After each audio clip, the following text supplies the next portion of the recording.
అందరికీ praise lord. మే 23 ఈరోజు దేవుని వాగ్దానము.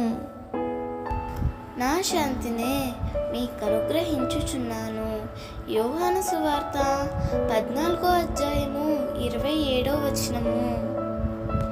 నేడు ఎన్నో కుటుంబాలలో శాంతి సమాధానాలు లేనందున కుటుంబాలు కూలిపోతున్నాయి. మరికొందరు నా జీవితంలో అన్నీ ఉన్నాయి కానీ ప్రశాంతత లేదని ఆత్మహత్యలకు సిద్ధమవుతున్నారు. అయితే ప్రభువు సెలవిస్తున్న మాట, నా శాంతినే మీకు అనుగ్రహించుచున్నాను. ప్రియమైన దేవుని బిడ్డ, లోకస్తుల వలె నీవు అశాంతిగా జీవించనవసరం లేదు.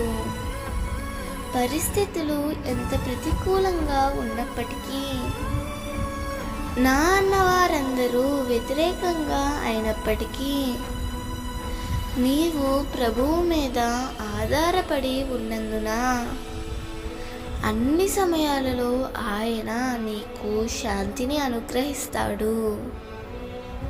దావీదు ఇలా అంటాడు, 10,000 మంది దండెత్తి నా మీదకి వచ్చి మోహరించినను నేను భయపడను. యెహోవా, నీవే నాకు కేడముగాను, నీవే నాకు అతిశయస్వదముగాను, నా తల ఎత్తువాడవుగాను ఉన్నావు.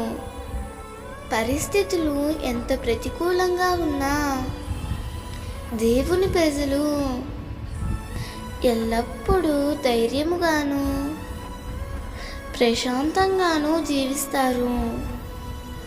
తెల్లవారంగానే చంపబడుటకు పేతురు చెరసాలలో వేయబడ్డాడు. అలాంటి సమయంలో కూడా పేతురు ఎంతో ప్రశాంతంగా నిద్రపోతున్నాడు.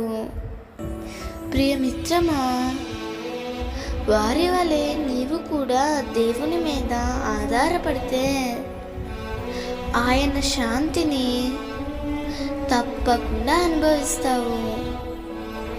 అట్టి కృప ప్రభువు నీకు అనుగ్రహించునుగాక. ప్రతి సమయంలో ప్రభువు శాంతి నీకు దయచేయునుగాక. ఆమేన్.